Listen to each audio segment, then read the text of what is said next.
Hi, everybody. This is Lisa Johnson, and we are here at Energy's Balance today doing our hour-long podcast on memory. So here I've got Todd, and Barbara Doss is also here with us. And so we're going to be reading from a couple of books and just kind of discussing what we read and what we think. So again, this is on memory. So let me start with alternate consciousness. All of us dream. According to Judd, many times our dreams are filled with archetypal images. For example, we all at one time or another dreamed of a flying through the air unaided by a mechanical device such as an airplane. I suspected that shamans were able to alter their walking consciousness, invoking archetypal images at will. I suspected that all of us were capable of doing this. But to do so, we needed, as a culture, to learn to alter our consciousness, a very touchy matter for us. Certain cultures throughout history have used mind-altering substances for spiritual and visual guidance. Our culture seems to have lost the purpose, but hung on to the substance, manifested in our desire for drugs and alcohol. This sobering thought made me recall the third hypothesis. Shamans perceive reality in a state of altered consciousness. I suspected that a role for ordinary consciousness was required in any correct model of quantum physics. Okay, so that's that ultimate. And again, I didn't say this, but this is The Eagle's Quest. And the author is Fred Allen Wolfe. He's the author of Parallel Universes as well. And from what I've read, and I hadn't read the entire book, it's a really good book. It's a really good book. So let's see. Also called Carl Judd on memory, the fifth level. Carl Jung, the fifth level of memory is intuition. This is the ultimate level where learning becomes connected to your experience. This is the stage where you begin to make connections between things you learn in one class and things you learn in another. You begin to see that everything connects in some way. You begin to see the way the big picture looks. You have to work towards this level, but the reward is a lifelong appreciation of the very process of seeking knowledge. Y'all have anything to say on that chapter? That was a very short chapter. Well, about Carl Jung's fifth level of memory, on his philosophy of memory, intuition. I really agree with that. That's really what it feels like. Mm-hmm. When you do something in the moment for the first time, it's hard to be good at it. You really have to put a lot of attention on it. And over time, it becomes second nature, and I think that's kind of what he's saying. Even his thoughts and all your experience. In a way, intuition is something that becomes developed through your experiences. Yes. And improves with your practice of whatever it is that you're involved in, whatever it is that you're doing. If you're gardening, you pick up lots and lots of new information about how you can grow your plants better. Right. If you're working on a massage, you figure out more and more ways to be able to induce a state of healing in somebody. If you're writing a story, everything comes from practice. Everything that we do comes from practice. We practice everything that we develop an intuition about. Definitely. Go ahead. Do you have something on that? I forgot what I was going to say.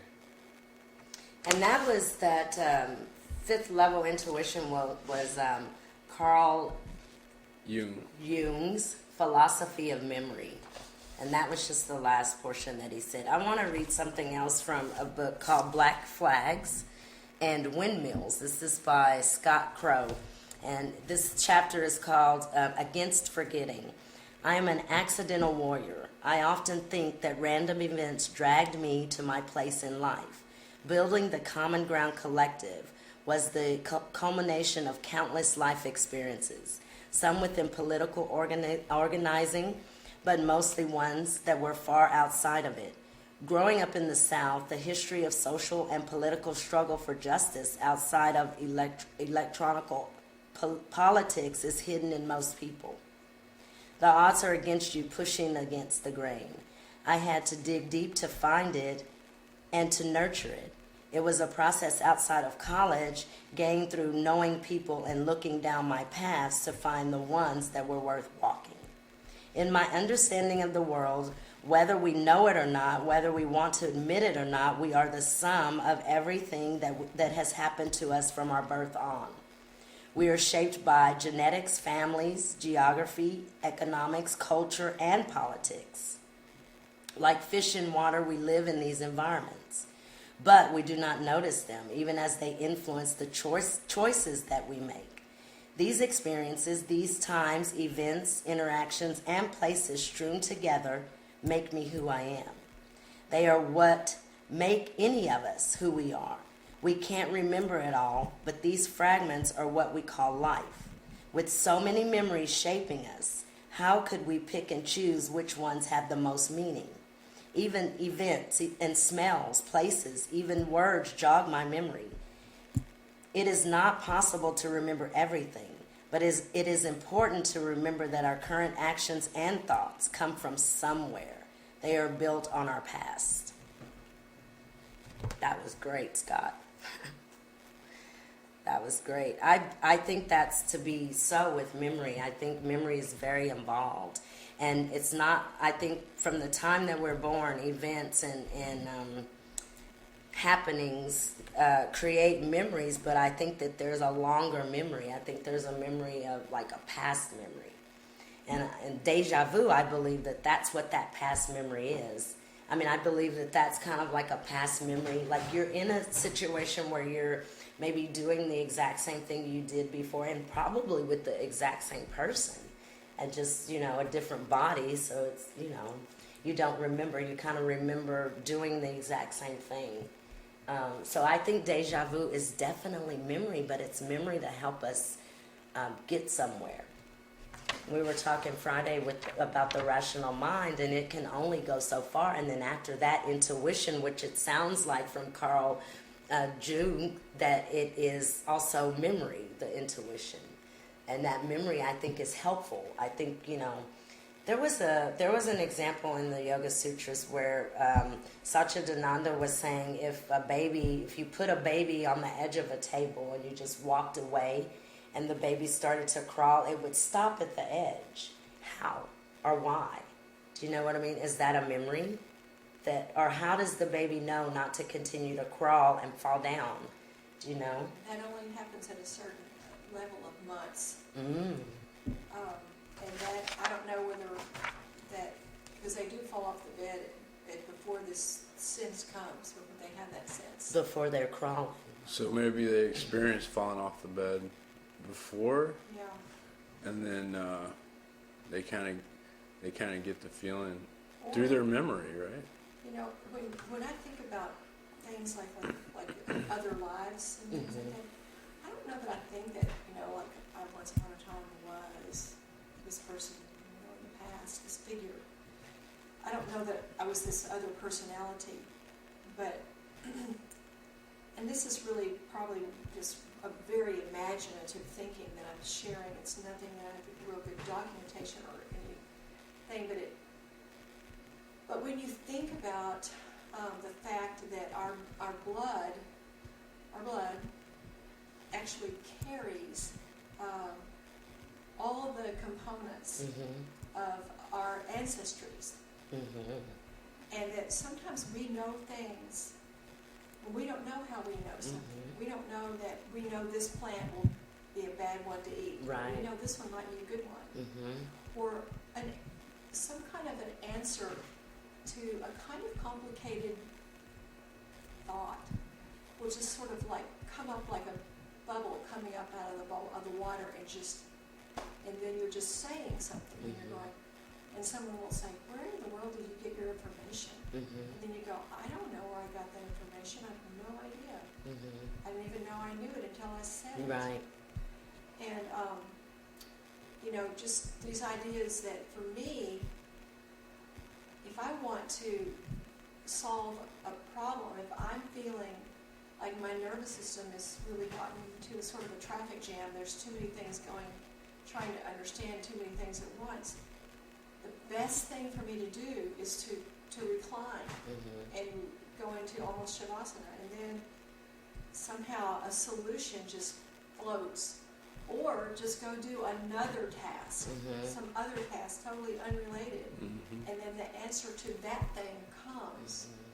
So it's like there's something in your blood, there's something that's circulating, there's something you're giving something to rest, there's something about letting your unconscious mind work on it for a little while that makes you able to come to solutions rather than try to force a solution or make one happen. And I Or think struggle, or try harder. Sometimes we try harder, you can't. Just like if you're trying to make a move in your joints, and you're trying to, you do better if you just pull a bit and let go and breathe, and then the action takes place. I think for as far as memory goes, it's always been there. I think that for example, the truth and knowledge. I think it's there. Yeah. It's just we don't remember it, and we don't even remember how to go back to it. So that being said, I think now is the time for us to start to try to invoke some of these memories, or maybe they've always been coming to us through intuition and we've ignored them. So I think now is the time, and I don't know what we're going to do with this, but when we have these moments of intuition or these feelings, I think if we go with them, we'll find the truth and we'll find the knowledge that we're seeking. Because first of all, we don't know who we are, and we're not, I think I said this in Saturday's class yesterday, we're not who and what we think we are. We have so much more power that we don't understand. And maybe we're not responsible enough to understand. Maybe that's why it's not there. Maybe that's why it's forgotten. Maybe we don't have the responsibility. Maybe we're not there like Carl Judd says. Maybe Jung says. Jung. Maybe we're not quite there. Maybe because he's got levels. First level, sensory. Second level, memorization. Third level, analyzing. Fourth level, judgment. And the fifth level, intuition. So maybe somewhere along that line of remembering who we really are, we're not at that level yet, maybe. Well, I think it's one of those things maybe that when the student is ready, the teacher shows up.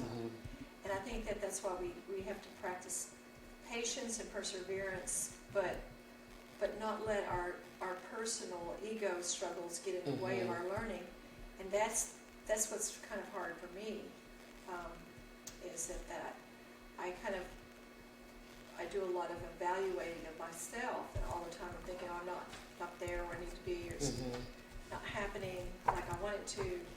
But I think that, what it sounds like that we're talking about, just given the fact that you're an Iyengar yoga teacher, that you're attempting to make your yoga practice be more than a mechanical experience. Yes. You're trying to take it to a spiritual level, and do it responsibly, and you're attempting to take the works of other people who have pioneered these areas and weave those into your Iyengar, so that you're basket weaving a lot of philosophies to interrelate them all, so that you come to a fuller composition of a reality, which brings us, every step that we take like that seems to bring us closer to a tool that can help us discover our truest nature, our nature, the nature that God, or however you can conceive of this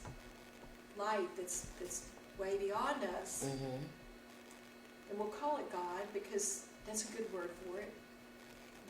That always knows the truth. It always knows who you truly are, even though you forget by making choices that aren't the best, or or just whatever it is that the process of developing towards the understanding of that, whatever that has to be, it knows you're still trying to find what that is.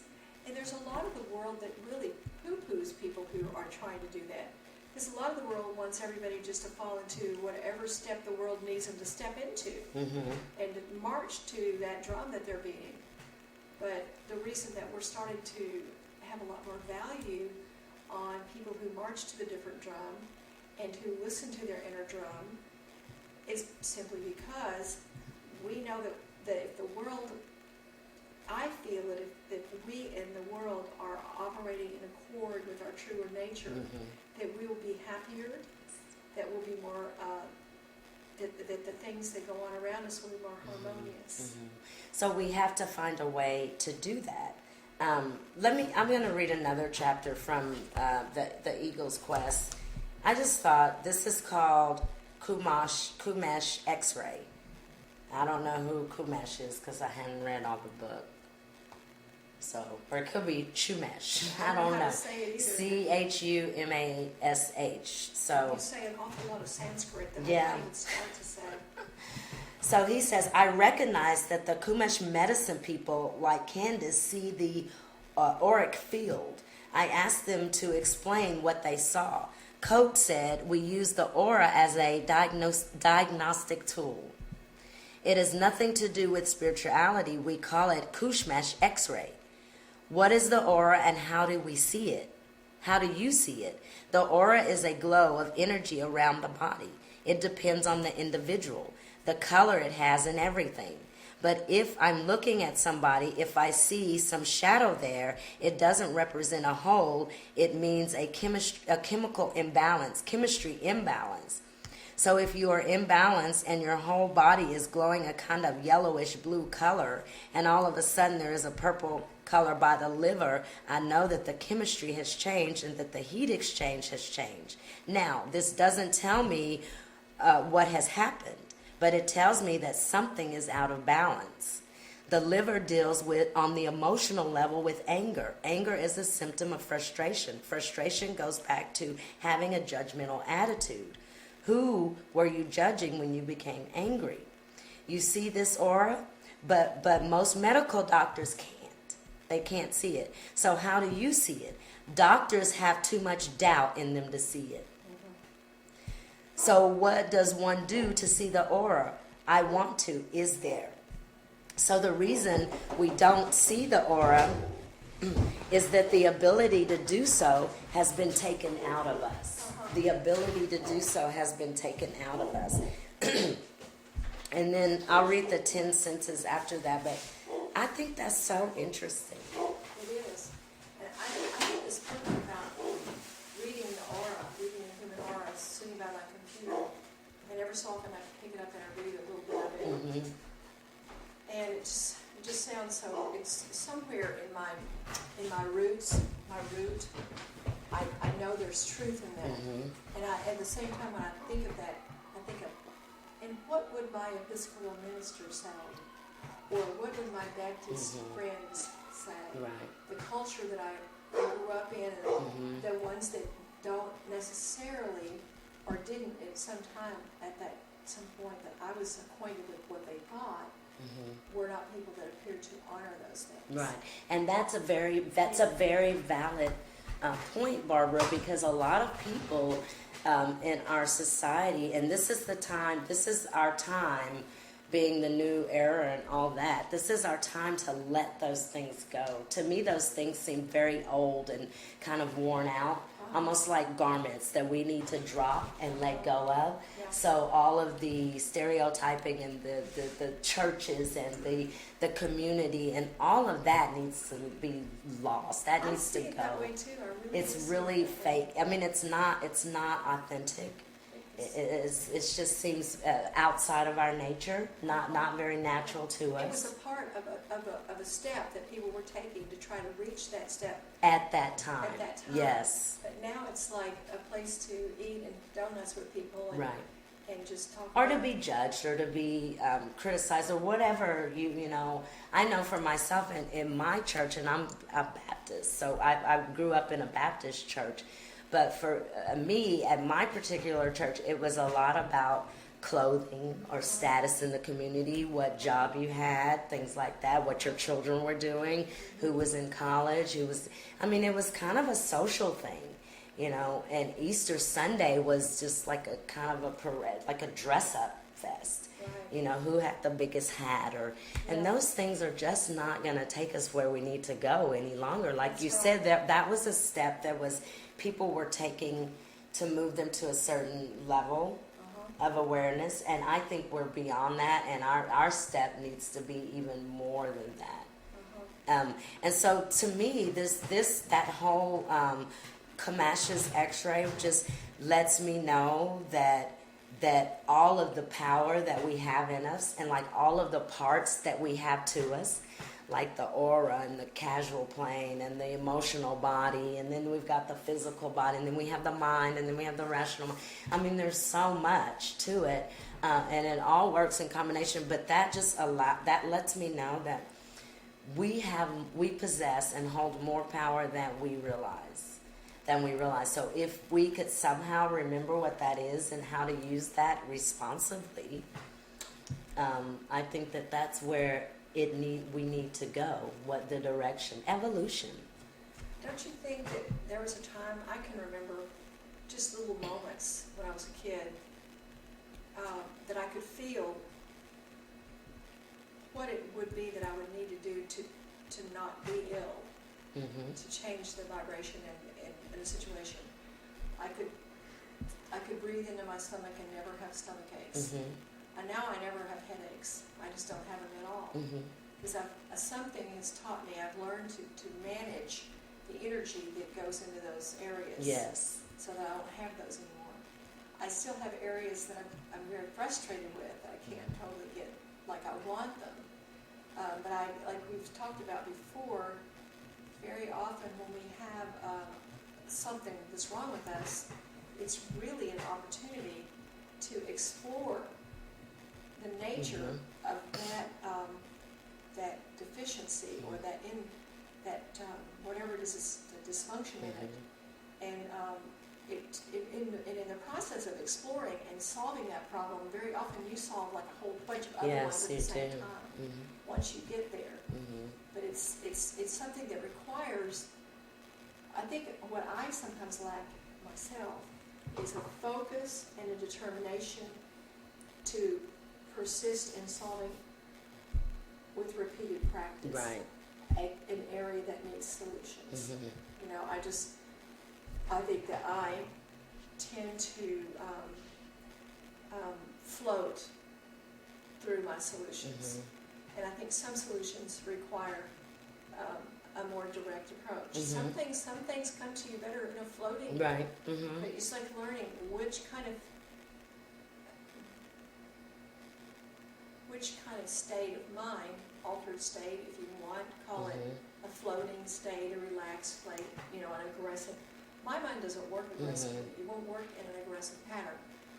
I can't solve a math problem by trying to compete with somebody else. Right. I'll just let them win and ask for the answer. I'll do that every time. But that's less stressful than competing. I don't like stress. Yeah. I mean, it doesn't mean I don't have good energy. It doesn't mean I don't apply my energy.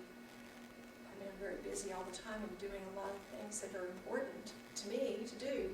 But it's just like, I can't understand why people play football. I can't even understand why anybody would do that for 5 minutes. Yeah.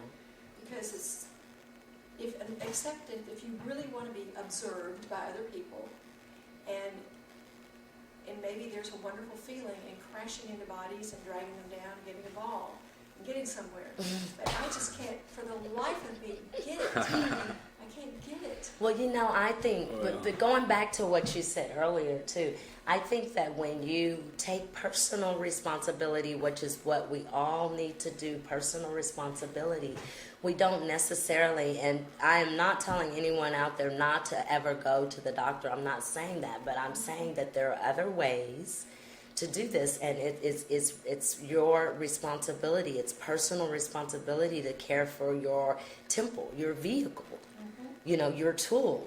That is the same thing for the brain and the mind, the body. It has to be cared for. And what you said, Barbara, basically in a nutshell, was that you take the time to take and accept that responsibility. So do you, I just out of curiosity, and I won't say your age or anything like that, but do you take any medications or anything like that? And do you go have doctor visits that you know, okay. I don't. Now, I haven't been to the doctor except to go and get permission to go to Honduras. Okay. But I told the doctor, I didn't go to the doctor, and he just asked me, how you doing? And I said, I'm fine, and he gave me permission. Mm-hmm. So I didn't go and get a test and things Mm-hmm. like that. In the past, I've had tests that say that, I have osteoporosis starting in my, I think in my, I don't remember, somewhere in my low back. Mm-hmm. But, I guess the way I think about osteoporosis is, okay, maybe that's part of the process that you do as you age. Maybe that's a natural process. Maybe instead of taking calcium, which can cause you to have blockages in your kidneys and cause blockages in other parts of your vessels by not being absorbed, I'll just eat a lot more food that has that in it. Mm-hmm. And then I will work on balance and flexibility and composure. Mm-hmm. Because the things that generally cause people to break something, although some people are so weak that their bones just snap, according to some people's stories, I'm going to take and work with the other factors. I'm going to work on the flexibility. I'm going to work on, there's no reason for me to ever rush. Nobody's important enough. Their time is ever important enough for me to rush in a situation that would cause me to get into an accident that would break a bone. Right. So the people that I know that I admire a lot that are older people are people who they carry themselves with good posture, which I'm not doing right now. That's what I have to really work on. But they carry good posture and they maintain their composure. Yeah. And those are the two best things I think to do for bones that are getting more fragile. Mm-hmm. I think it's better than trying to make your bone be what it's not with an artificial medicine that will then cause you to either have bones that will snap because they're too brittle, even though they're filled in all the holes. They don't have the flexibility in them that they still need to have. And maybe I'm going to be proven to be a total idiot, and my bones are going to all snap in two one day, and that'll just be it. But I think that I'm going to take that road. Yeah. Well, personal responsibility, and you've chosen to take that responsibility as opposed to, I'm going to go to the doctor and hear whatever the doctor may decide for whatever reason that I need to hear or that I want to be told or whatever motives they may have. I have no idea. But I really believe that we have a personal responsibility to care for ourselves and to know. So if you don't ever ask the question, you'll never get the answer. So I just think it's our responsibility to know who we are. Do you know what I mean? Like to figure out not just our bodies, but also our minds and other levels of our existence, because there's more to it. Well, I think there's a lot more to it, and I think we don't allow ourselves sometimes in our society and culture to experience those other senses. Especially if you're in the city, like you really get away from the natural cycles of nature, which I think enhance those other senses within you, and they also enhance the senses you already have. I guess that's why they say a good place to meditate is out in nature, or a good place to be is out in nature. Well, green is the color of the heart chakra, and everything in nature is green. And anytime you come from the heart chakra, you have no worries. So maybe if we place ourselves in certain environments, and in Scott's book, he said a lot of it matters. A lot of it matters. Our genetics matter. Our geography matters, So if we place ourselves in places like nature and just start asking questions. Basically, my call out to everyone is just to start at an inner conversation with yourself. We always talk outside and we talk a lot to everyone else, but we very rarely ask ourselves very many questions. I ask myself questions all the time. And I don't know, I think I get a flood of answers too coming through the intuition. And I could ignore that. I could choose to ignore that, or I could try to put all of that together, which I try to do. And your intuition is all your past experiences that have been embedded in you. It's like known knowledge that's true for you in your heart, and it's just automatic without reason. You just do it without reason. It comes to you without reason. And isn't it part of our survival?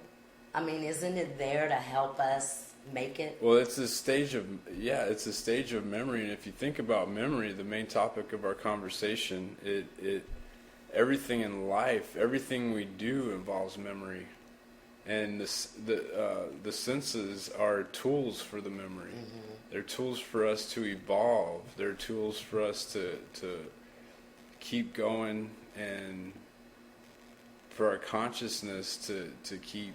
It's just you can't. It's just a part of you can't separate memory from everything else. It's just it's what happens. It's embedded in all of our, just in our being. It seems to be there, embedded, so that, I mean. There's something that I was going to say that I one reason I don't like going into a doctor's office is because it's almost like immediately presumed that there's something wrong with you or why are you here. Mm-hmm. And a lot of the dialogue that goes on is like, okay, if you're calling and you want to investigate this little swelling that you have in a part of your body, and then someone will say to you something about assuming that you've done nothing else about it, mm-hmm. but they'll say something like, well, if I had something that was swollen and it was near where my ovary was, I would certainly have gone in to see a doctor by now. Well, in a situation like that, you're on the phone. They don't have much time to talk. You feel sort of attacked. Mm-hmm. You feel sort of defensive. You sort of forget. Well, I actually did ask a dermatologist, and he said he didn't think it was anything serious. I did ask a physical therapist, and they thought it might be a hernia. I've been asking around.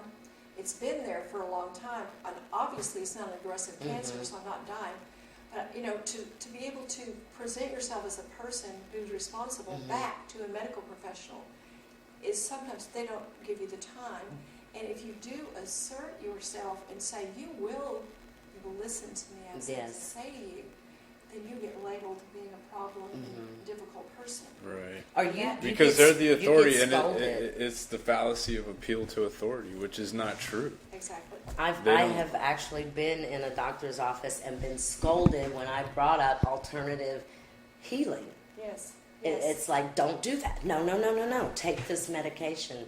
And that is not personal. For us as individuals, that is not taking personal responsibility. Like Barbara said, if you're searching and by the time you've gotten to the doctor, you've done 1,000 other things to try to take care of this. Or maybe you only need a diagnosis from a doctor, and you'll take care of the rest yourself, including things like cancer. Uh-huh. Do you know? Uh-huh. So I think, I think you want them to use some tools that they have so that you can be a part of the healing process. Exactly.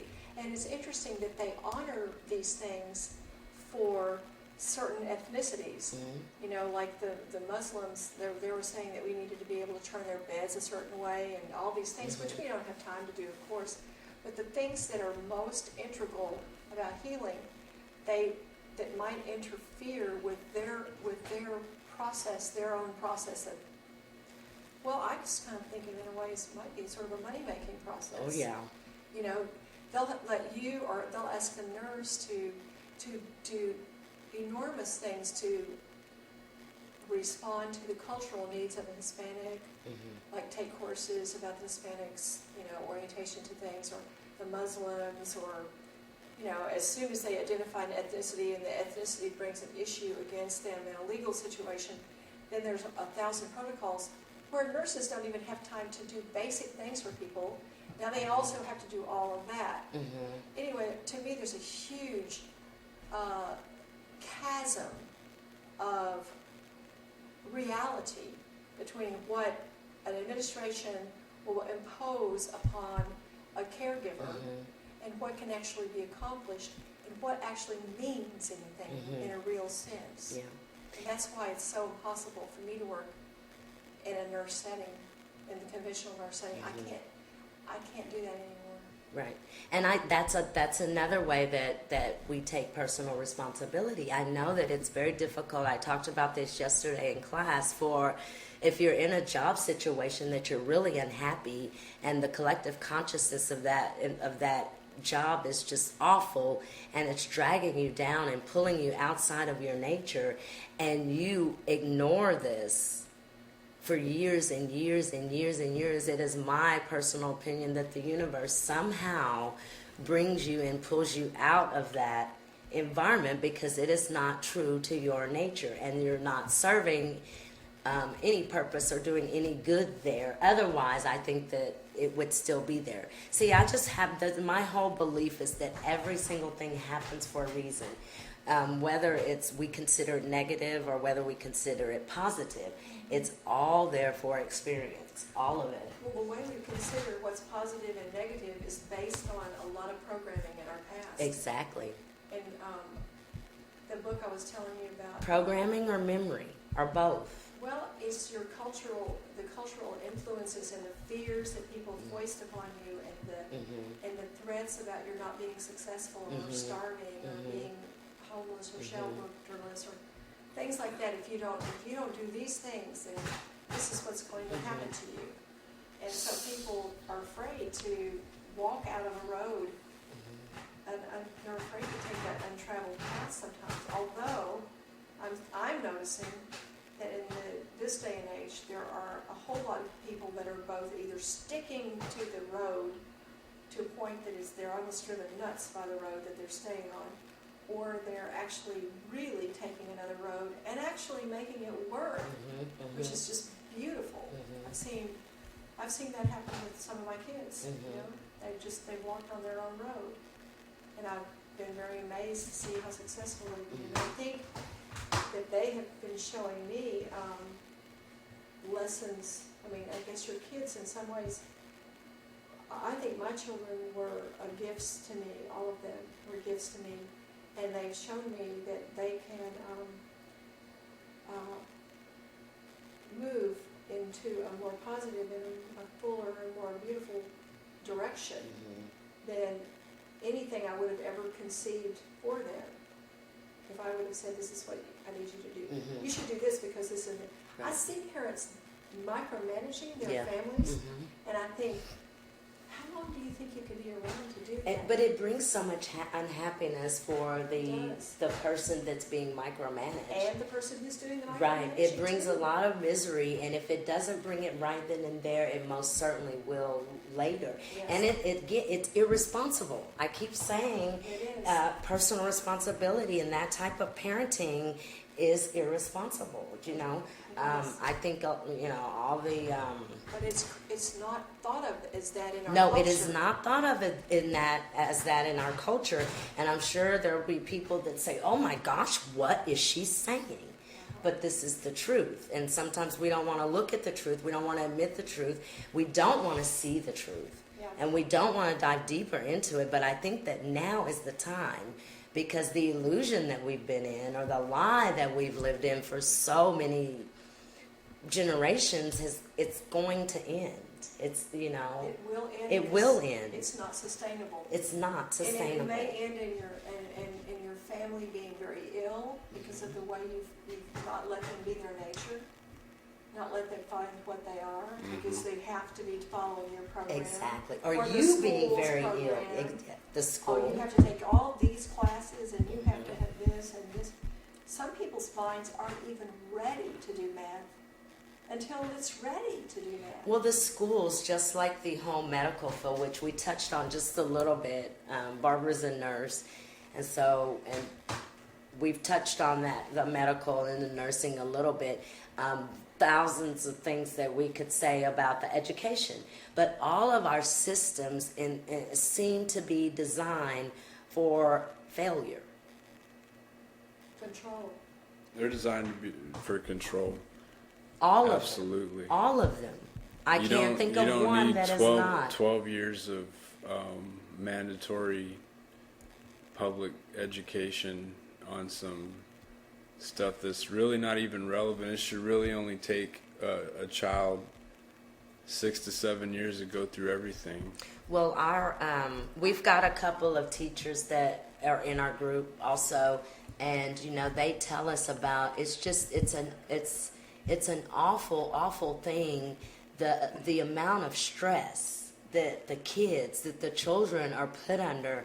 Not just this is from elementary level. They're prepping them already in elementary school, whether they're testing them yet or not. And I don't know what the testing age is, what age they start testing, but I want to say it's like third grade-ish. Around that grade, they start these serious, intense testing, and they put enormous amount of pressure on the teachers. They put enormous amount of pressure on the students to pass these tests or make a certain level on these tests, and it's just awful. It's an awful thing to have a 7-year-old child experiencing. It's really bad, and it's just. And I think most people don't like it and don't like school because they're so bored and monotonous. But if you were to say, I want my child to be my child, not if you were to say, I want my child to, but if you were to say, my child is an artist at 7, and I'm going to allow them to continue to blossom in that area. So I refuse to put them in that system where they can't blossom, because this is who they really are. So our society really shuns that. I know it does. That is not acceptable. Well, and that is it's control. It's an issue. They want to produce an outcome. And, there's a lot of things that are happening right now. Children are being diagnosed with diabetes, high cholesterol, mental illness, obesity, all kinds of stuff. And, all of that speaks to stress, cortisol levels, and everything else, and bad diets, and things that people do when they're not living their life in a very full way. They're just like racing down a rat race, grabbing fast food. Just when they talk to their kids, they're all like, "Did you do your homework? Did you?" The kids, like, I used to have the most wonderful childhood, even though it wasn't an opulent childhood. It was a comfortable childhood with pastures all around me and fields all around me, and I literally could daydream. I could climb a windmill, even no one was saying, "You can't climb up there." No one was telling me I couldn't do these things. I just did these things. And I know that's where I draw a lot of comfort and peace, and I know it shapes and steers my direction of choices I make in life. I mean, I know some people have lived their whole life to have a very nice home somewhere and have lots and lots of plants in it and lots of this and that and things that. But I look at the fact that they just race around. They never slow down. They're never a level of comfort. They never really know who they are. So they have a whole life. And when they start not knowing who they are, and if they start changing, I mean, they go getting all kinds of plastic surgeries to live up to whatever this image that they're trying to live up to. It's a sad thing to me. It's a very sad thing. But people who live in these worlds think that when you think that about their world, that you are jealous of their world. Whereas, honestly, I don't know how to tell people more fully how I don't feel that way. Right. I have relatives that don't have 5 minutes to spend out of 30 years with because their lifestyle demands that they move like this, like clocks. They're like robots. And they resent people who aren't doing that too. They think something's wrong with you if you're not doing that too.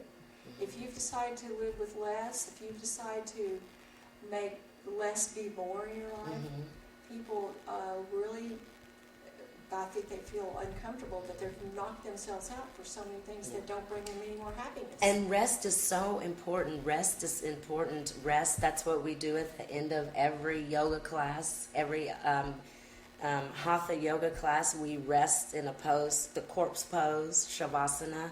We take the time to rest, and it is really, really, really difficult. We rest for 3 to 5 minutes, and that is very hard. It's hard to let things go, to rest, to have a true rest. But if you don't rest, it creates a lot of chaos in your body and in your mind, and I believe you don't live as long. I believe you just don't have the fullness of life that you could have had you taken the time to love yourself as you love other people and rest. Well, if your life is just, if you feel like you're just moving mechanically constantly through your life, maybe you don't care if you live a long time. Yeah. Maybe you're just trying to get your life Right. lived so you can get the heck out of it. Exactly. You know? There's sometimes people aren't happy, and they rush through life to get to the end real quick. Yeah, You when know, I've been they may unhappy, not I've say always that, been you like, know, but have I read the 10 senses to you guys? The 10 senses yet? We'll read them again. I Okay, think, okay. but I want to hear them. We have lost 5 of our senses, the senses of our imagination. 5 of our 10 senses have been removed from our education. Figure that. The first 5 are the normal ones. Then you have the imaginal senses, the senses of self-healing.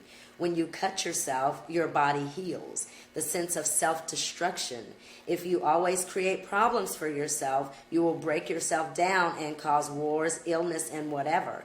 The sense of penetration, to be able to penetrate other levels, other worlds, other dimensions, which there are. There are other worlds. There are other levels.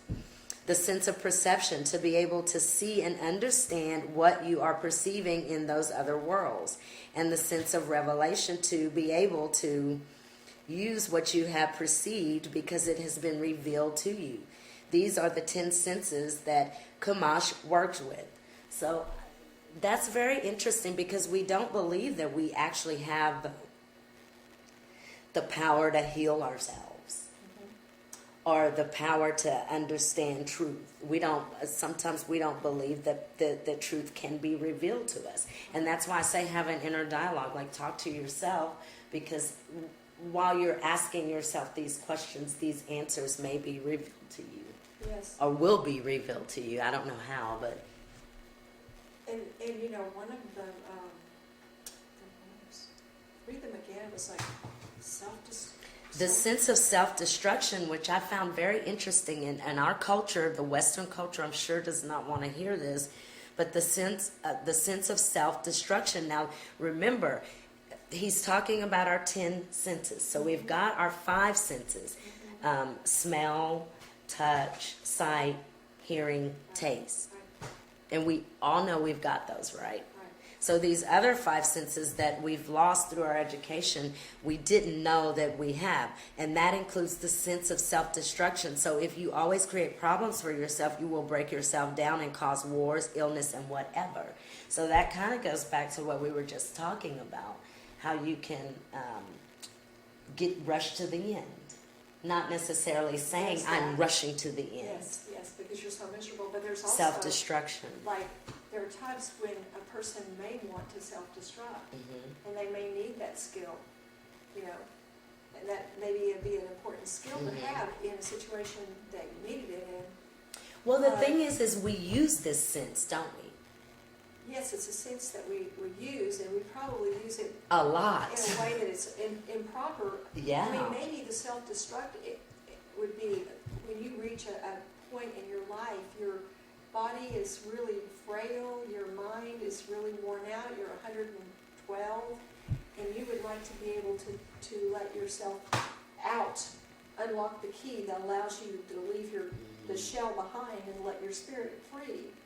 That could be the positive aspect of that that's now being taken away from us by using people as chemical depositories, where you're putting drugs in people all the time, prolonging their life way past any kind of important level, just for them to be here, because they make a lot of money on bodies. Yes, that are lying there. the sense of self-healing, that's the first of the 10. So the sense of self-healing, which leads me to believe, and this is what it says, is when you cut yourself, your body heals. And we all know that, right? Right. So no one can say, no, that's not true, or prove that. We just know that. And a person can go get a pap smear and it can come out clear, and then they can be diagnosed in 3 weeks with cancer. And believe every word of that, and that makes me wonder if cancer doesn't come and go, and that once in a while people just catch it and then treat it, and then you die. Well, Todd has his theory on cancer and any illness. Yeah, I think we can contract whatever kind of illness, cancer, whatever. And I think we do contract illnesses or develop illnesses, and we don't even know about it. And then we heal ourselves. And we didn't even know we had whatever. Well, I think that you have said to me before that there's certain things that are already in our body, and through our mind we activate them. So maybe cancer is already there, and then it's activated through our thoughts, because our thoughts are so powerful. Do you see? I've noticed this before. I mean, especially when I was younger, you could wish for the sniffles to get out of school, and then 2 weeks later you have a full-blown flu. Do you know? Yeah. So I think our thoughts, I think it's always there, and we can create it at any time, or we can heal it at any time.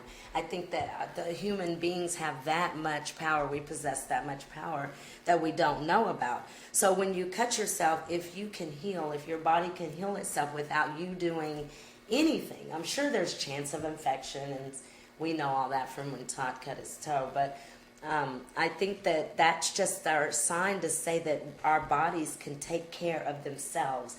But what has happened is that we've allowed our outside influence to come in. It's like that with every aspect of our lives. They're just choices that are given to us, and we make a choice as to what we're going to do. But we really don't have any true power to create and live our own lives the way we want to do that.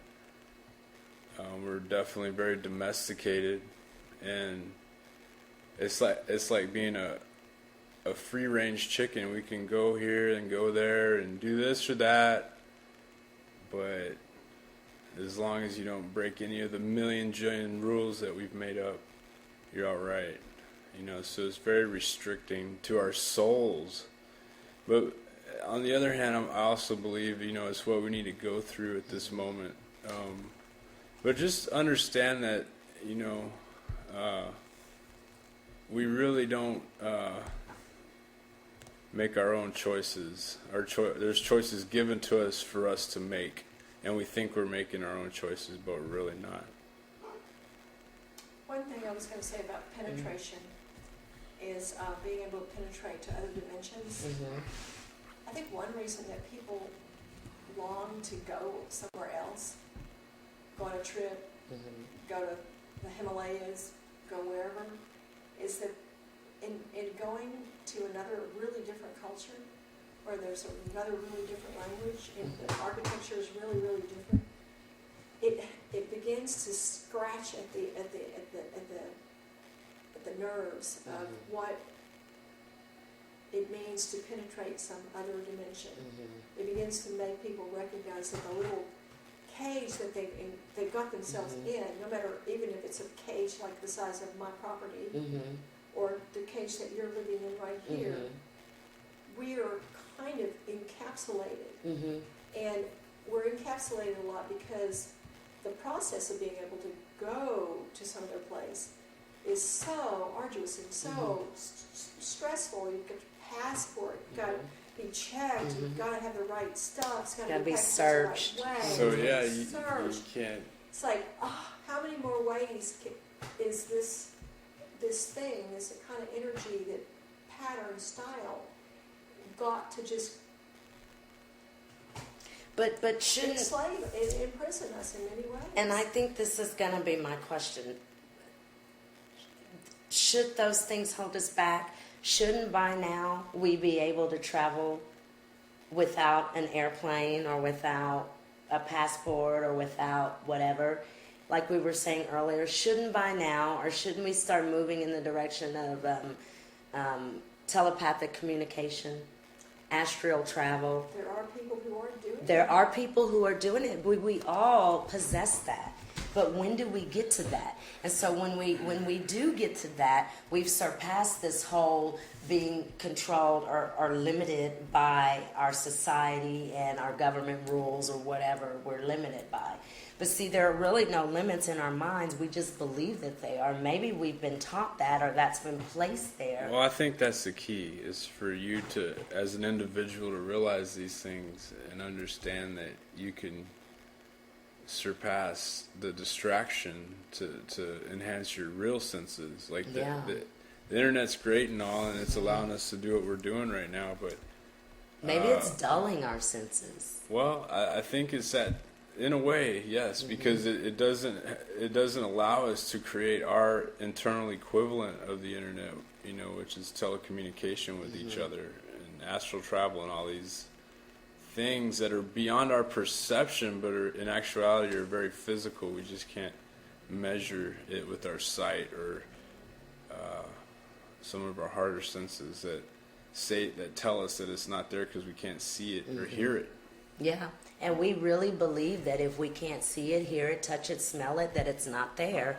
And what this is saying, the Eagle's Quest is letting us know that there are other senses there as well, that we hadn't been taught about or that we're just kind of unaware of. And so if you're unaware of something and you're using it, maybe you're using it irresponsibly. I'm going to read again this one because it sounds pretty interesting. It's still the book of the Eagle's Quest, and it's recovering our lost senses. Let's see what he says here. It is always difficult to realize that we may have lost an ability that we possessed. It is known that the human fetus actually has rudimentary gills for a period of time while in the uterus. Even a tail is present at the earliest stages, but then, as the fetus evolves, these are lost, never to appear again. Surely nature intended that these other organs would be used, otherwise they wouldn't have appeared. Probably they were vestiges. Vestiges. Oh. Vestiges.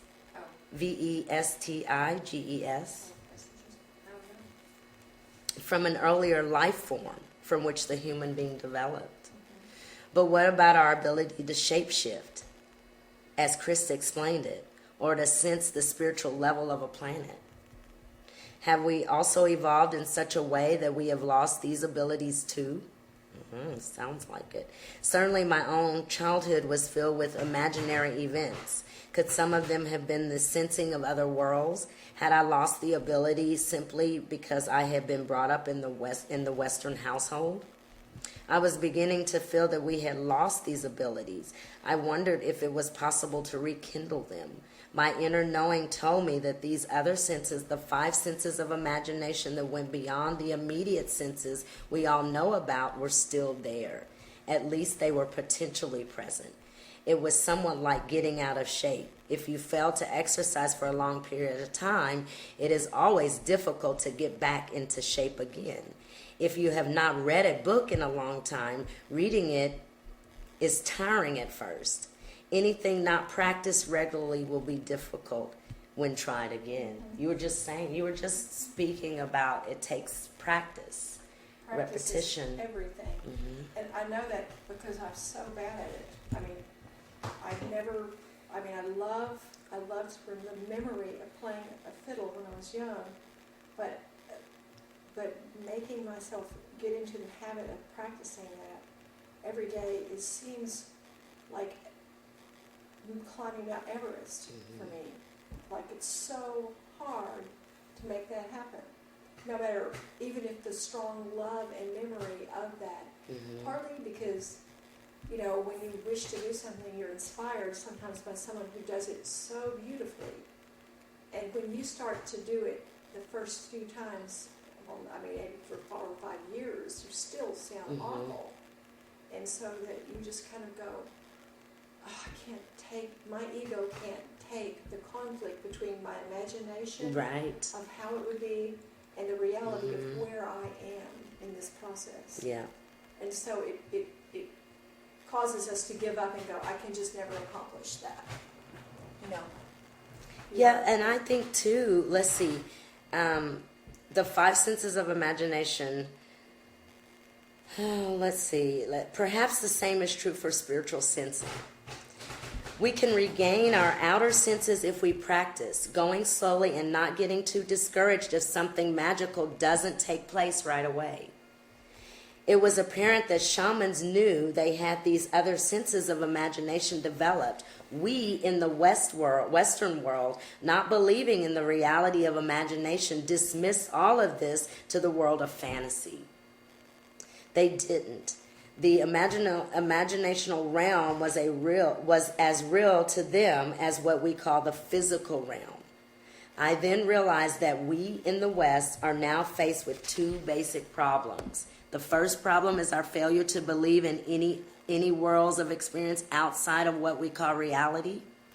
The first step in rekindling our lost senses is believing that they exist. I was just going to say that.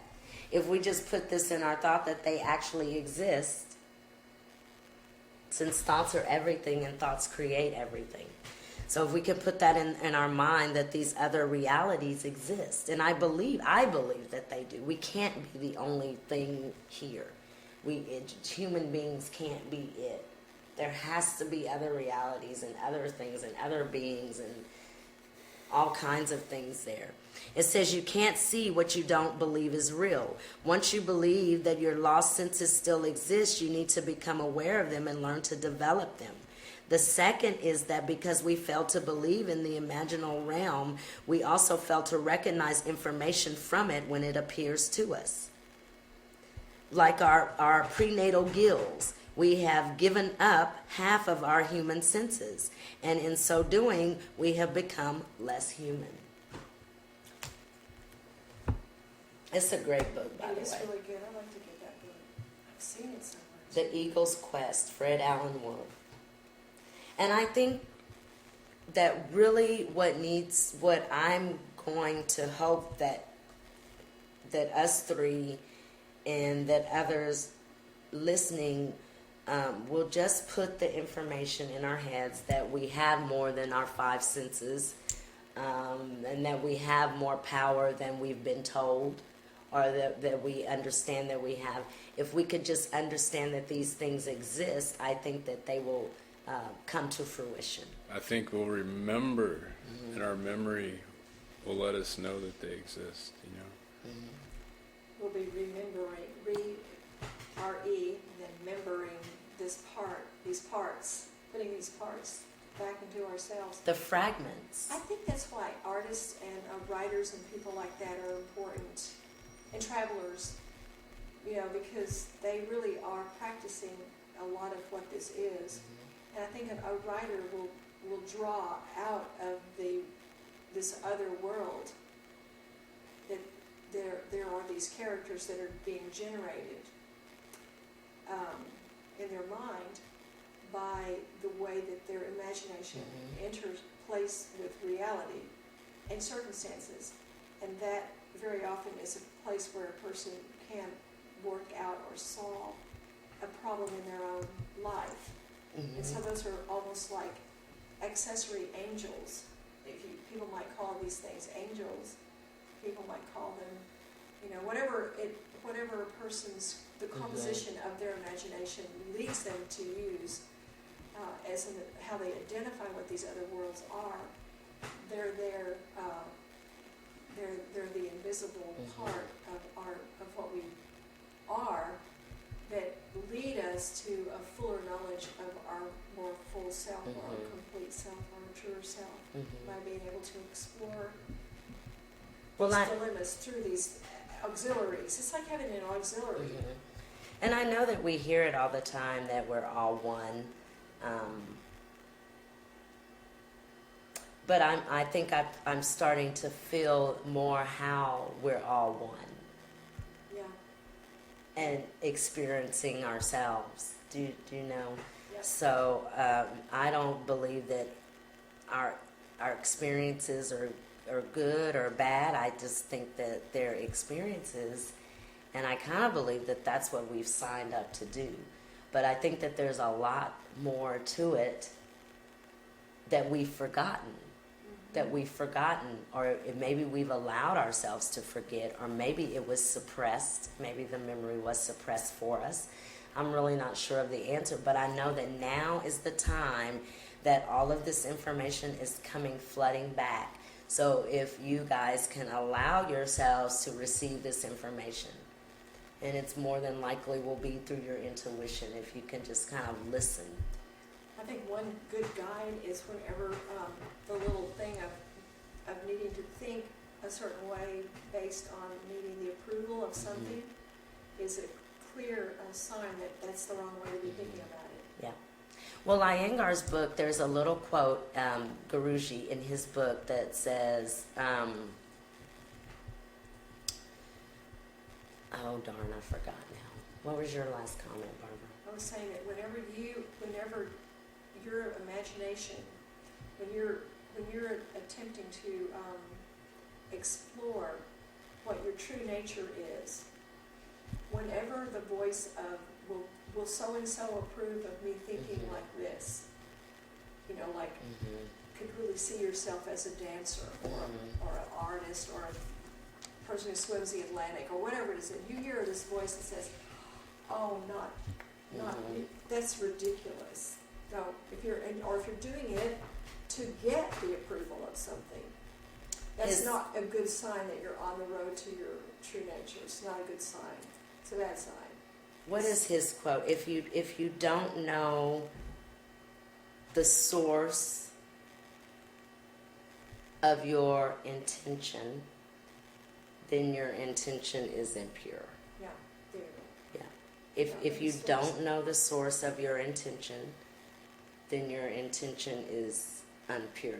And that puts us back into a place of responsibility. Yeah. And knowing what our intention is Right. before we go into anything. I think that sometimes we take steps or we go places and our intention isn't good. Yeah. It gets us into a lot of trouble going back to parenting. Right. Sometimes you think your intention is one thing and then your actions create something totally different because maybe the intentions weren't authentic. Do you know what I mean? Mm-hmm. Sometimes your intention could be, I want this person to look a certain way so that it doesn't reflect negatively on me. Right. Well, that intention is not, Right. so that brings Or if you're, more confusion. Yeah, anything that you're doing, in my opinion, that feels that's developing a lot of tension and stress in your psyche, whatever it is. Including a job or working. Or preparing for a wedding or a Christmas anything. dinner. Or anything. If it's creating that kind of experience in your mind, then you're on the wrong road. Right. And no one's going to enjoy the road That you're on that they're preparing for. creating. Yes, No, exactly. They won't. So, and I think the thing that's going to be so difficult for people to do is to realize that if they change and try to live more compatibly with some of the things we're talking about, that they have to be really ready for a lot of the people around them Yeah. to struggle with this changing person that's not the person that they were before. And that doesn't mean that person isn't. I think a lot of times people expect for people to maintain exactly the same thing because that's security somehow. And then that means they love me because this is this person that I know. Right. It's like this. Or they just thought that that's who you were, you know what I mean? Maybe there was a job that you had for 40 years. That made you kind of miserable, bent you, yeah. sculpted you in some ways Exactly. that you aren't. And then they thought, that's the kind of person I like. Yes, exactly. But then maybe, they don't like a person who's unshackled. Maybe that person wanted a shackled person. Exactly. Maybe they wanted somebody who was beaten down. Yeah. And if that's the case, then that's somebody you need to say, I don't think Yeah. so. It goes back to personal responsibility. We just have to take personal responsibility. And, there's a saying about the law, ignorance of the law is no excuse, and I think ignorance of who we really are is no excuse. I think we have the responsibility to know and to find out. It is a responsibility, and if we all take that responsibility, the world would be a wonderful place. You know, I think that we are evolving as human beings, and that that is inevitable, and that is going to take place, and we need to allow it to take place. Right. Yeah. We don't need to stop it or try to, slow it down in any way. We just need to allow it to take place. So I think our memory, we will allow our memories. We will allow them we will accept them. We will embrace them and not push these things away, because not all memories are going to be, people have had a lot of things in their past, maybe lives or past life, that could come up in this memory thing that may not be as pleasant. But all of this has to be dealt with for all of us. Yeah. I mean, if I think about the shooting, for example, that took place in Connecticut, a lot of people think that they just need to get all the guns under control. But people never stop and think, what kind of canary in the mine was this person? Exactly. Showing how absolutely intolerable many situations really are for probably a lot of people who really aren't even feeling free to say, Exactly. oh, enough already. Mm-hmm. And we don't have very much freedom around these kind of topics because they're kind of taboo. You have to feel a certain way about it, or Status quo. Yeah, it's the status quo. I mean, but I just believe that experience and many other things that we go through as a society, they're really lessons for us. And the more times that we close our eyes to what is really trying to be said, the more we're going to have to, I think, go through the experience. It's kind of like never learning, and so I don't really know what we're to learn out of this. Maybe it's just to love each other. I really don't know what we are to learn from this, but I know that there were a lot of human beings involved, and that's just what they are. In other words, I'm trying to say that the shooter was a human being, and his family, they're human beings, just like the families and the children that were killed. So I think it's a very sad situation for all of us, our whole society, the shooter, the children, us, every single American person, every single person. I think that we are in big trouble, and we don't even realize what's happening.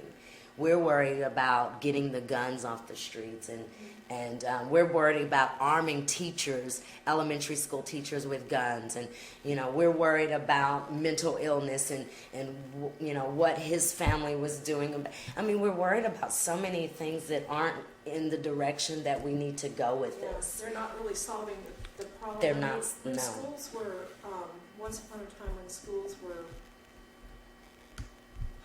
different, and I've been to a lot of different kinds of schools, probably about 8 different kinds of schools. And I know that some schools are really conducive to learning how to think and feel and be.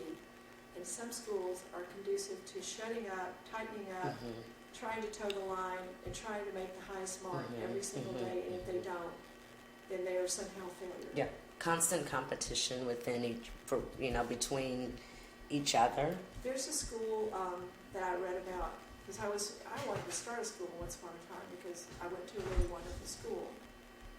And it was set in the countryside of Tennessee, I think. And the kids were actually outside every day with their books on a blanket under trees, reading wonderful, wonderful classical novels and things like that, listening to really beautiful music, making music, spending their time in nature more than in a classroom with somebody telling them exactly how to sit, how to hold their book, and not to talk. And what if some of the best ideas are coming up and you really want to share them? You know? I mean, and that you can't.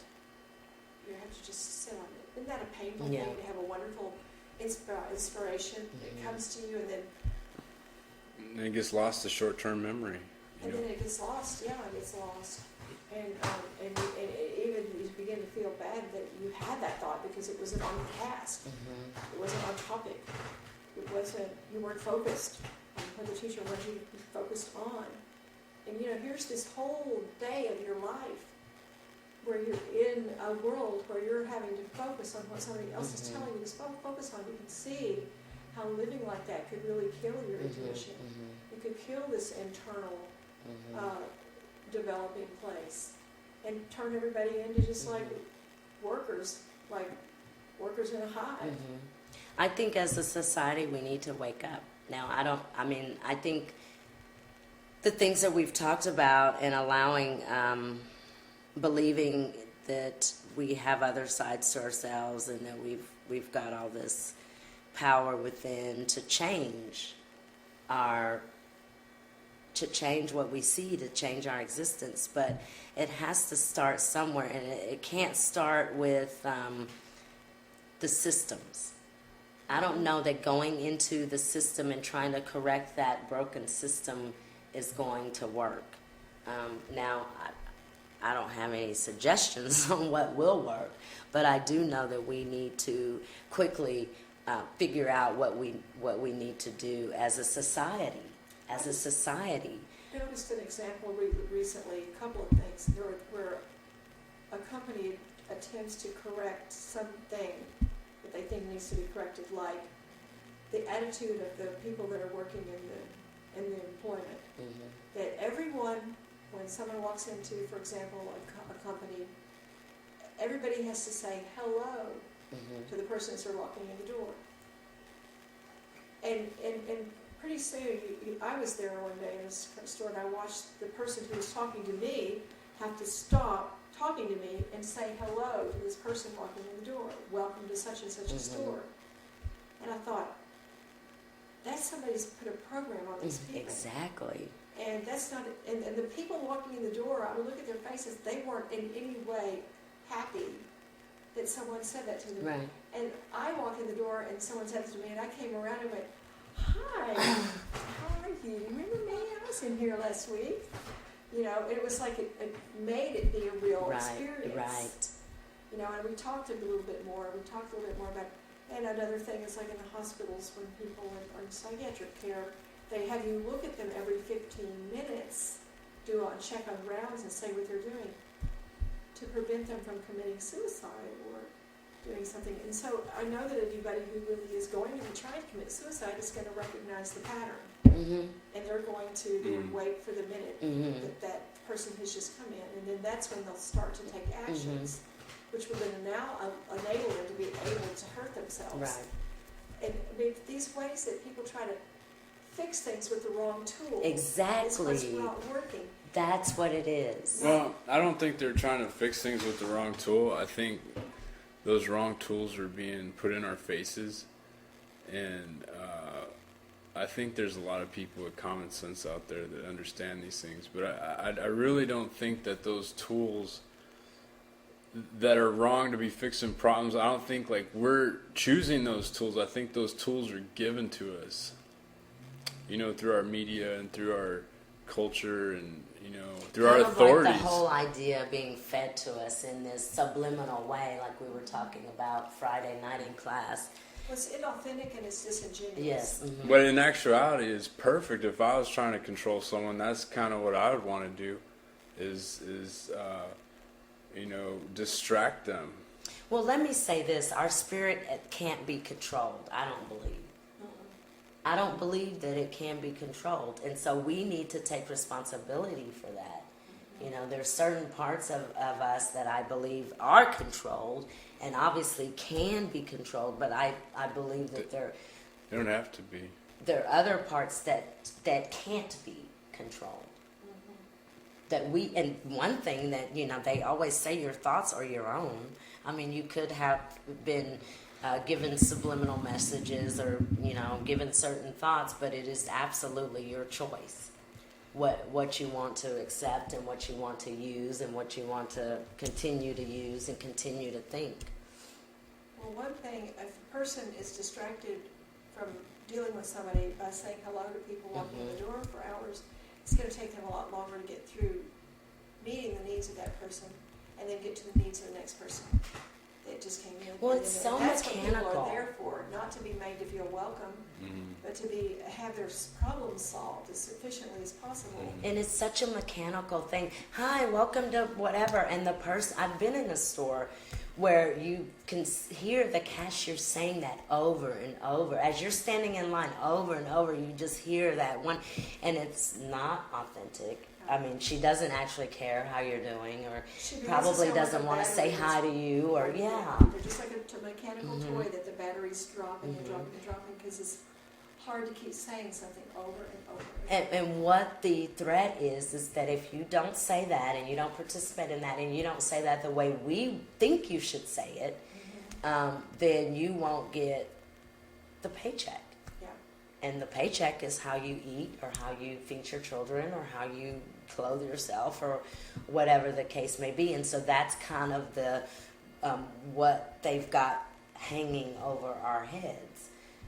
And so to go back and revisit the whole idea, if a person was working as a nurse, for example, in a hospital, and they were there because their heart had directed them to be there, and if every person that was there on that floor was somebody they wanted to be sure did not hurt themselves, and that were healed and made better, that's where their intentions were coming Right. from. Then their intuition would be much more highly charged, and they would be a lot more connected with how those people were living their daily life there, how they were acting. They would be noticing real things about that person and their engagement with those people. The things that they would say would be much more authentic than checking off on a board that you were in the bathroom.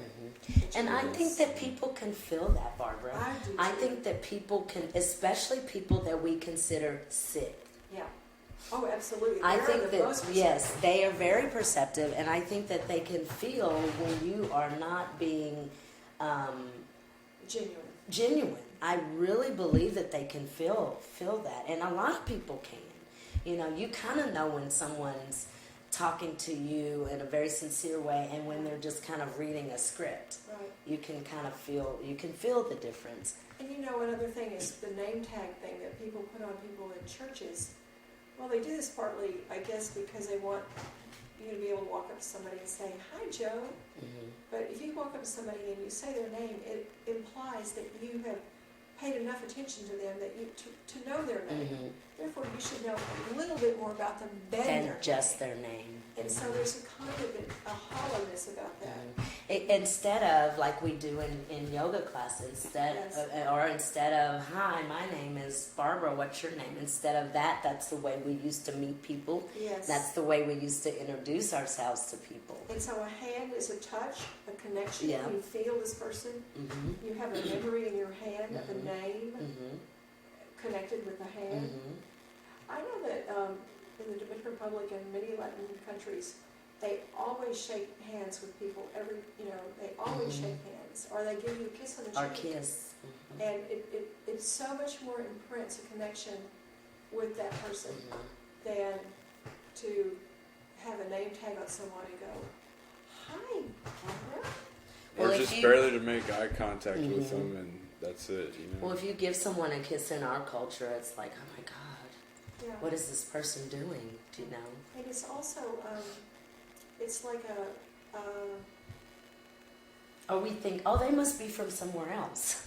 But they must be from another country. You know, we notice the French kiss all the time, and so if you kiss, yeah. you know, your friend or someone you just meet, we assume that you're from a different place. You're not from America, because that's not our custom. And you kind of disconnect the sense of us all being one. And we're Yeah. all connected, and that we're all one people. Yeah. Or you Because do. we've broken everybody into, well, this is, and even not just the culturally, even within a culture, there are personality types, like Jung talks about the introvert, the extrovert. You know, that there are some people who are naturally hugging people, and there are some people who are like feel like they've been violated if you hug them. And it's sort of like you just sort of, I think with people you want to look and kind of connect with what that person's like and see what's the right way for me to honor this person's energy that I see that they have right here in front of me. And it's okay if I don't know their name, because they probably don't know mine either. And what if I don't have my name tag on, but they do have theirs on, and they're going to feel worse that they didn't know me if I can do that. And I think the more we become aware of things, like of our own selves, and the more we become aware of what we're feeling and how we're responding and how we're reacting, I think we will better be able to communicate with everyone else, because I really believe I can do this, is feel people's energy, especially when I first meet them. I kind of get a readout. You know, I feel immediately whether I'm really comfortable with the energy, and sometimes it feels like I've known the person forever. Right. And then sometimes I'm just automatically not comfortable with the energy, and I have no idea why.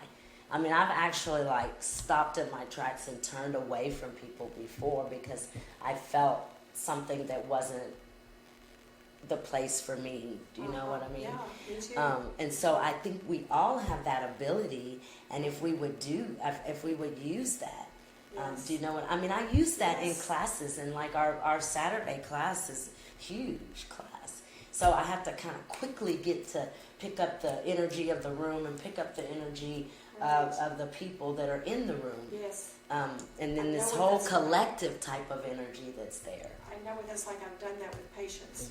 I've done that with loads and loads of patients, and remembered loads and loads of scenarios. Exactly. And I look at you sometimes and think, gosh, Lisa really does remember all these new names every day. She's able to almost every time call the person by their name and really make them comfortable and feel comfortable in the class. All of those things, and that all comes from practicing it. And you know, doing it if over you and over. notice that we do a lot of partner work in class, and I don't know this for sure, but I feel like our classes are a class where we have kind of gotten to know each other. You know what I mean? We've physically touched each other and adjusted each other. Right. We've discussed areas and poses and things like that. So there's a connection other than just coming in and sitting down and kind of being unconnected with everyone in the room. Do you Yes, know? yes. I think that once we can get that connection with each other, we'll feel more like we're moving as one unit. Yes. And we kind of do. At the end of class, I feel like everyone is satisfied, including myself. It just feels like everyone has gotten exactly what they needed. Right. So I think if we get back to face-to-face communication, genuine wanting to know, looking in people's eyes, you know, and actually wanting to know what their name is, as opposed to, oh, I've got to know her name, it's right there, Yeah. whatever. Yeah. So, do you have anything else, Todd, that you would like? You've been pretty quiet. Barbara, do you have anything else you want to add? I think we're going to wrap it up. No, I think this is really a really good thing for me to be doing for myself. I hope it's helpful to somebody else. I do too. That is our main intention here, is that we can help someone else, or that we can all kind of increase the collective consciousness, and we can add insight and positive things and growth and understanding, and if we can pull from each other, maybe we can figure this all out, like together as a team. Well, one thing I know that a lot of people really do feel frustrated with those little system type things that they're having a struggle with. And I think for one thing, it might help them to understand that other people understand why the disingenuousness of it, because these are very often really, really caring and really dedicated people who are really trying to help you. And that's kind of like saying to someone, you don't really, it's like when they tell you how to be and how to conduct yourself all the time in a store, there's something kind of devaluing about you and your energy that they have to direct you all the time. And I think, we started out with the topic of memory, but it expanded quite beyond that. But it's really all associated with memory. All of it is. Because we don't remember who we are, and we don't remember what we are, and we have no idea what our purpose is. So all of that to me is memory. If we could somehow remember who and what we were and what our purpose is, I think that it would be problem solved. So if we could just ask ourselves, as a society, who are we? Who are we? And what are we really here to do? I think that we will see, our eyes will open, and we will see ourselves as a society. And I don't know if anyone's ever done that, but it is not a pretty picture. No. We're not a pretty society. So I think that's where we have to start. And we can't continue to sweep it under the rug or put it in the closet. There has to be light on what needs to be done, no matter how difficult it is to hear. And the systems, we can't go into any system and break it down and change it and make it what we feel like it should be, but maybe we can start our own systems, separate from those systems. It has to be authentic. It really has to be authentic. And I think the authenticity really comes with a level of comfort in your soul with people. When you feel comfortable in your soul with people, it's just like being able to lie down and have a solution come to you. When you feel ill at ease around anyone, that is always creating a block. It's always creating a block. So being able to learn how to bring ourselves to a state of ease is our personal responsibility. It is. And it's a practice that we have to practice so often. And all the time we're giving opportunities to do that. Because you never know what kind of treasure you're going to unlock in someone that you become very at ease with. And they begin to talk to you. And then they tell you something that, oh my gosh, I always wanted to know that. And now, this person that I made myself at ease with, and they felt comfortable with me because I was at ease, they could tell me these things that I needed to know. One more thing I would like to say about as far as memory and how we can start to remember is, first of all, you have to open and move your physical body. Your body has to move. You cannot sit in one place or sit at one desk or sit on one sofa or sit any one place over and over, day in and day out and day in and day out, and not expect that there be blockages in your body. So if there are blockages in your physical body due to lack of exercise or lack of breathing or whatever, so if there are physical blockages in your body, there are going to be blockages in the mind as well. The emotions, all of those things have to be addressed. So I think step one is to start to move your body. We recently read about dancing and singing and chanting, and to me that's movement. That is movement. So move your body is number one. Number two, move your breath. And then when you start to move your body and you start to move your breath and you start to open these areas, I think that you start to remember. Because you have the space for the memory to come into. So I believe that those are step one and step two, and if we can just do those first couple of steps, and then we'll check back with everybody and see how we're doing, see if anybody has reached the answer to our dilemma. Because you know what? A lot of times people think that ease and comfort are on the couch. But they're only on the couch for a short period of time. Because if you spent your time on the couch all the time, It'll become pain. You'll you have would pain. be in pain, your knees wouldn't work, all these things Not wouldn't work. circulating. You know, So no more excuses, no. audience. No more excuses of why we don't exercise, why we don't move our body. It's an excuse, whatever it may be. You work too much, you're tired, you have a family, you have children, your knee is bad, your back is bad, your head hurts. Whatever the excuse may be, it's unacceptable. Find a way to do something. Move your body, move your physical body. And nothing else, you can move your breath. You don't need healthy knees or healthy arms or healthy anything. Breathe. You can breathe. Move it without resentment. Yeah, and move it with ease. It may not start out with ease because we're blocked. When we start these practices initially, we're blocked, and so the practice it becomes very hard to get open again. But once there's a little bit of opening, you're on your way. So those are just two simple ways that we can start this process. So come to yoga class at Energy's Balance.